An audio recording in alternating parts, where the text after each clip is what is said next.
महासागर वो स्थान है जहां से जीवन की शुरुआत हुई। करोड़ों साल पहले जिंदगी यहीं से पनपी।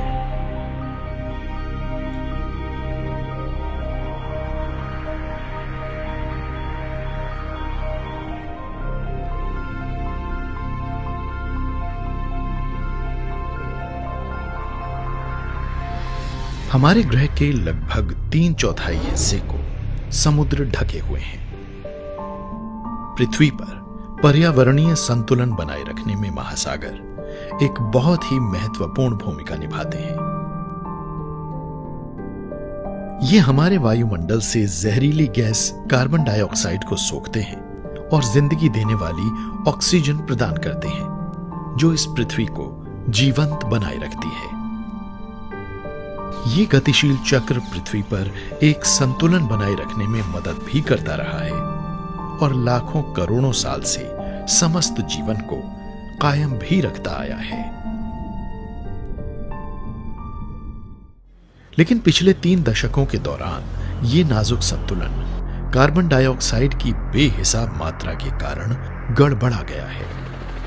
वायुमंडल में ये गैस जीवाश्मीय ईंधनों के इस्तेमाल और लाखों गैलन प्रदूषक तत्वों और औद्योगिक तथा रासायनिक कचरे की वजह से पहुंचती है, जिन्हें रोजाना बिना ट्रीट किए सीधे महासागरों के हवाले कर दिया जाता है।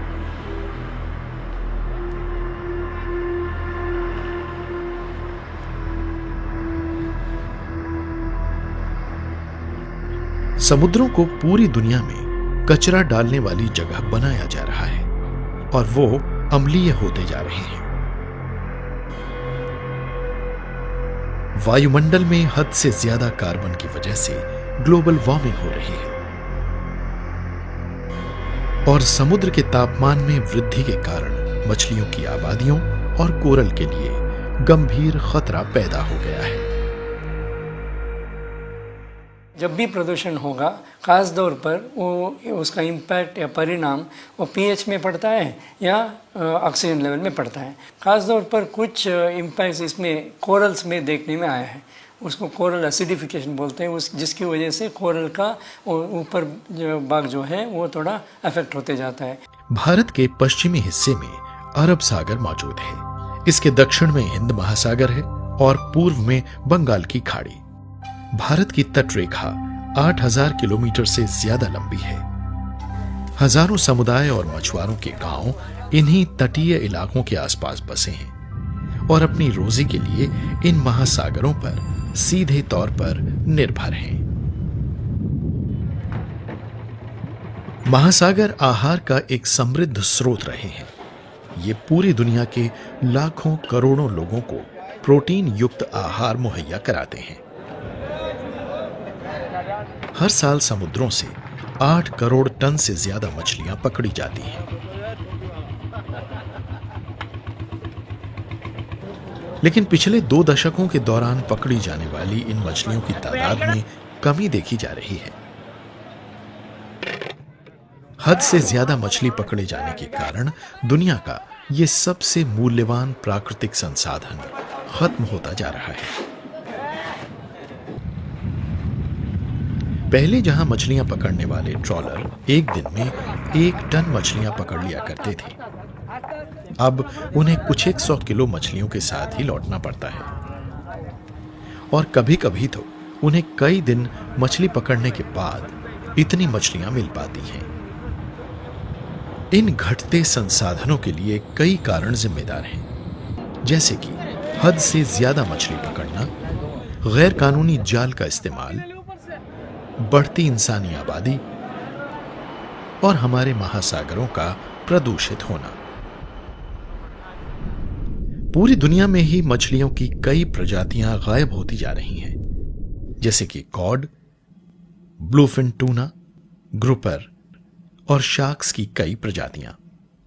भारत में हिल्सा, महसीर, झींगे, लॉबस्टर और ऑयस्टर विलोपन के कगार पर पहुंच गई हैं।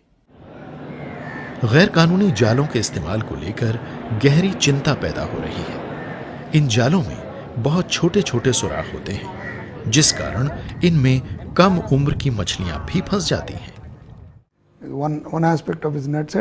मछली पकड़ने के साथ दो पहलू जुड़े हैं। एक है जाल बिछाना और दूसरा है नाव की रफ्तार। अगर ये काम बहुत तेजी से होगा तो छोटी उम्र की मछलियों को बचकर भाग निकलने का समय नहीं मिल पाएगा, यानी वो बेवजह पकड़ी और मारी जाएंगी, यानी ये मछलियों की बर्बादी है।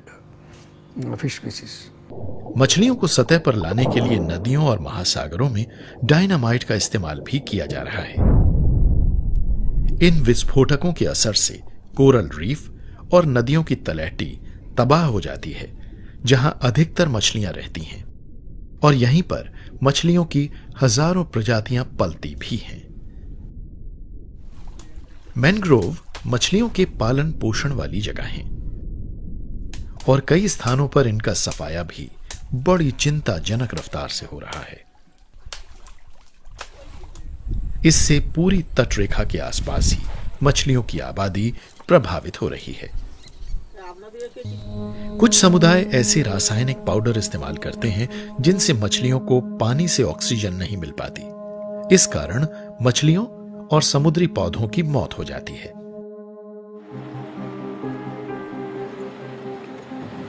ड्रिफ्ट नेटिंग एक और गैर कानूनी तरीका है जिसमें एक ही बार में मछलियों के पूरे झुंड फंस जाते हैं और इस प्रक्रिया में छोटी और वो मछलियां भी फंस जाती हैं जिन्हें मछुआरे पकड़ना नहीं चाहते।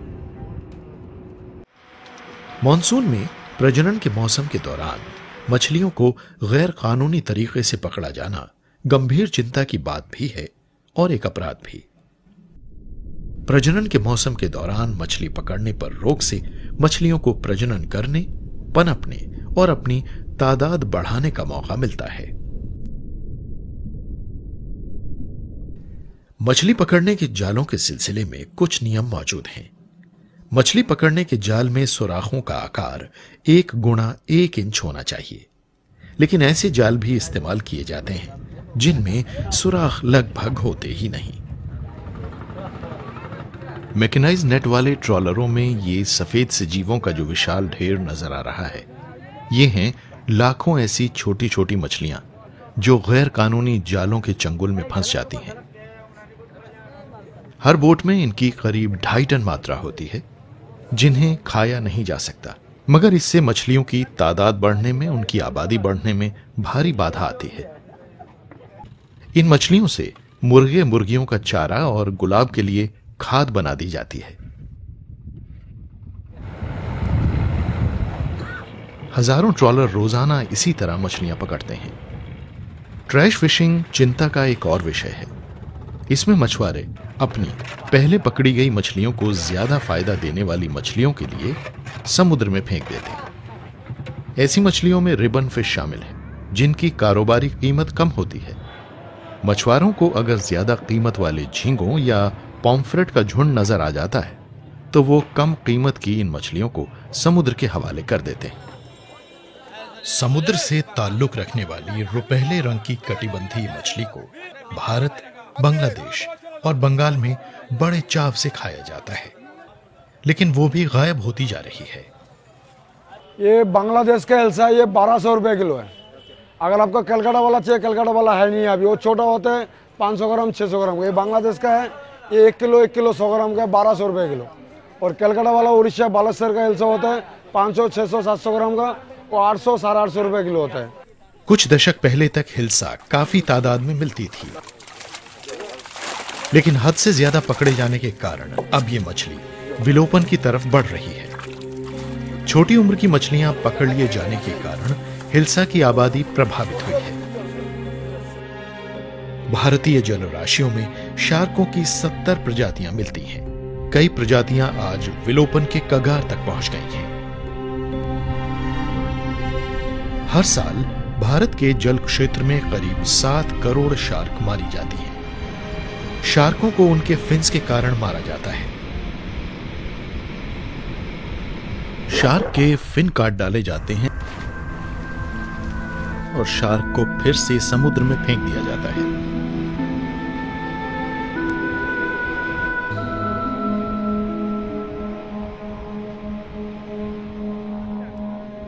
भारत के जल क्षेत्रों से हर साल 70,000 टन शार्क फिन हासिल किए जाते हैं। इसमें से ज्यादातर हिस्सा निर्यात किया जाता है ताकि हांगकांग और चीन के शार्क फिन बाजार की बढ़ती मांग को पूरा किया जा सके।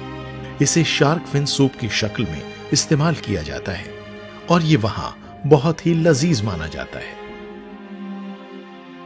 शार्कों की कई प्रजातियां गायब हो रही हैं। हैमरहेड प्रजाति की तादाद 90% घट गई है। थ्रेशर शार्क प्रजाति और ग्रेट व्हाइट शार्क की तादाद में 80% की और टाइगर शार्क की तादाद में 65% की कमी आई है। तमिलनाडु, गुजरात, महाराष्ट्र, केरल, कर्नाटक और आंध्र प्रदेश से भारत की 85% शार्क पकड़ी जाती हैं और चेन्नई और मुंबई शार्क के कारोबार से जुड़े भारत के प्रमुख केंद्र हैं। विलोपन का खतरा सिर्फ कारोबारी तौर पर ज्यादा मछलियां पकड़े जाने से ही नहीं है, बल्कि मछलियों को पालने के कारोबार के कारण भी है। नदियों में रहने वाली मछलियां भी खतरा झेल रही हैं। समुद्रों और नदियों दोनों ही जगहों से लाखों करोड़ों सजावटी मछलियां पकड़ी और विदेशों को निर्यात की जा रही हैं। सजावटी मछलियों का सालाना कारोबार $5 अरब का है और इसमें हर साल 8% से भी ज्यादा की वृद्धि हो रही है। इससे नाजुक पर्यावरण प्रणाली और प्रजातियों को नुकसान पहुंचा है।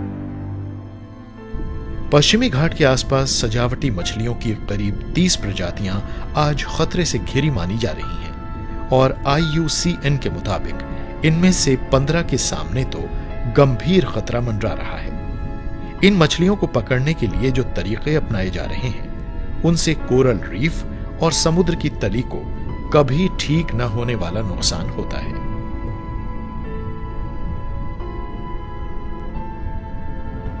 बढ़ती आबादी और बेरोक-टोक इंसानी गतिविधियों के कारण तटीय इलाकों पर बेहिसाब दबाव पड़ रहा है। इस विषैले कचरे, बड़े बड़े जलपोतों से होने वाले तेल के रिसाव, फैक्ट्रियों और शहरों से निकलने वाले केमिकल और डिटर्जेंट के कारण इन नाजुक पर्यावासों को और ज्यादा क्षति पहुंच रही है। इन विषैले तत्वों और कचरे में मौजूद भारी धातुओं को मछलियां खुराक के साथ खा लेती हैं और इसका असर आहार श्रृंखला के जरिए इंसान पर भी पड़ता है। मछलियों की तादाद में कमी आते जाने के कारण सरकार ने नदियों और समुद्र में मिलने वाली मछलियों के प्रजनन के लिए कई कार्यक्रम शुरू किए हैं। भारत में करीब 31 समुद्री संरक्षित क्षेत्र हैं, जो कुल 6,271.2 किलोमीटर में फैले हैं। समुद्री पर्यावरण प्रणालियों के संरक्षण के लिए सरकार ने Indian wild life protection act 1972 के तहत वेल शार्कों, सी हॉर्सेस, सी क्यूकम्बर, कोरल, कछुओं, वेलों, डॉल्फिनों और शार्कों, मोलस्क और ग्रुपर फिश की कुछ प्रजातियों को पकड़ने पर प्रतिबंध लगा दिया है। मछलियां पकड़ने के लिए उनके आकार से भी कुछ नियम जुड़े हुए हैं। एक खास आकार और वजन वाली मछलियां ही पकड़ी जा सकती हैं, जिससे यह सुनिश्चित हो जाता है कि उन्हें प्रजनन से जुड़ा एक मौसम जरूर हासिल हो। तट से 10 किलोमीटर के दायरे में ट्रॉलरों के इस्तेमाल पर पाबंदी है, क्योंकि इनसे रीफ और उनमें रहने वाले समुद्री जीवों को गंभीर नुकसान पहुंच सकता है। There is a particular type of fishing called bottom trawling. मछली पकड़ने का एक तरीका होता है बॉटम ट्रॉली, जिससे पर्यावरण प्रभावित होता है। इस विधि में समुद्र की पूरी तली ही स्वीप कर ली जाती है, जिससे तमाम किस्म की मछलियां पकड़ में आ जाती हैं, जिनमें छोटी उम्र की मछलियां भी होती हैं। सरकार ने केंद्र सरकारों के साथ मिलकर इस तरह का तरीका न अपनाने की कोशिशें की हैं। इस तरीके से न सिर्फ आर्थिक संसाधन तबाह होते, बल्कि गैर जरूरी प्रजातियां भी प्रभावित होती हैं। Actually also affects the other species. In fact, aquaculture of good अच्छी प्रजातियों का एक्वाकल्चर संरक्षण से जुड़ा एक अच्छा उपाय है। खाली संरक्षण कहने से इतनी उत्सुकता नहीं जागती, तो हम एक्वाकल्चर को संरक्षण कार्यक्रमों के साथ जोड़ने की कोशिश कर रहे हैं और ये कुछ जगहों पर बहाल भी हुआ है। रिस्टोर भी हुई है। मछलियों की लगातार बढ़ती मांग के कारण जमीन पर कई वहनीय संभावनाओं की तलाश की जा रही है। इनमें नदियों में रहने वाली मछलियों का प्रजनन भी शामिल है। खासकर ट्राउट के प्रजनन वाले फार्म कायम किए जा रहे हैं। करीब 1 दशक पहले हद से ज्यादा पकड़े जाने के कारण ट्राउट विलोपन के कगार पर पहुंच गई थी। दुनिया में ट्राउट की 206 प्रजातियां हैं और रेनबो ट्राउट सबसे तेज रफ्तार से बढ़ने वाली ट्राउट प्रजातियों में से एक है। भारत में कुल्लू, मंडी, किन्नौर, चंबा और सोनमर्ग ट्राउट की पैदावार करने वाले प्रमुख केंद्र हैं। ट्राउट फार्म में बहते पानी वाली कई नहरें होती हैं। हर नहर में एक खास उम्र की ट्राउट होती है और उन्हें तब तक वहां पाला जाता है जब तक वो बाजार में बेचने लायक नहीं हो जाती। ट्राउट मछलियां क्योंकि बहते ठंडे पानी में रहती हैं, इसलिए नहरों में पानी लगातार बहता रहता है।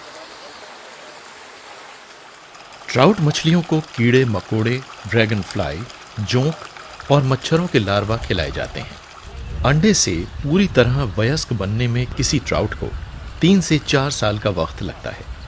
इसके बाद वो अंडे देने योग्य हो जाती है। बहते पानी वाले बड़े बड़े टैंक बनाए जाते हैं और हर टैंक में एक खास आकार और वजन वाली मछली होती है।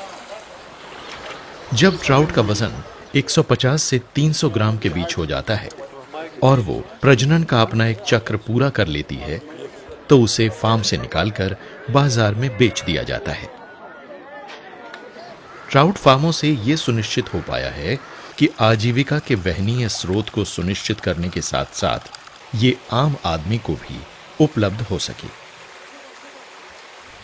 इन फार्मों के कारण समुद्री पर्यावरण प्रणाली पर इंसान का प्रभाव काफी हद तक घट गया है।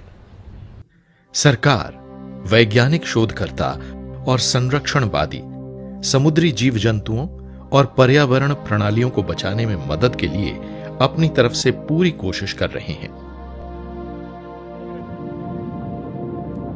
मगर साथ ही जरूरत इस बात की भी है कि मछुआरों और स्थानीय समुदायों से भी सहयोग मिले। मछुआरों को समझाया जा रहा है कि वो मछली पकड़ने के लिए सही किस्म के जाल इस्तेमाल करें। साथ ही उन्हें बताया जा रहा है कि अगर वो गलत किस्म के जाल इस्तेमाल करेंगे तो मछलियां बड़ी होने से पहले ही खत्म हो जाएंगी और नई पीढ़ी जन्म नहीं ले पाएगी। मछलियों से खाली हो चुके इलाकों को फिर से बहाल करने के लिए बड़े बड़े संरक्षित क्षेत्रों की रचना से गुम हो चुकी प्रजातियों की तादाद फिर से बढ़ाने में मदद मिलेगी। नए फिशिंग जोन बनाए जा रहे हैं ताकि पुराने ऐसे इलाके फिर से मछलियों से गुलजार हो सकें जहां आज मछलियां नहीं हैं। जोर इस बात पर है कि समुद्रों और नदियों की पर्यावरण प्रणालियों को फिर से पहले जैसी स्थितियों में लाया जाए। समुदाय का इस काम में शामिल होना बेहद अहमियत रखता है। इससे छोटे मछुआरों की आर्थिक सामाजिक स्थिति को बेहतर बनाने में मदद मिलेगी और साथ ही मछली पालन के प्रति एक वहनीय नजरिया भी पनपेगा। इस बात को समझने की जरूरत है कि समुद्रों की भी अपनी एक सीमा है और संतुलन बनाए रखने की जरूरत है। कुदरत से हमें सिर्फ उतना लेना चाहिए जितनी जरूरत हो, क्योंकि लालच की तो कोई सीमा होती ही नहीं है।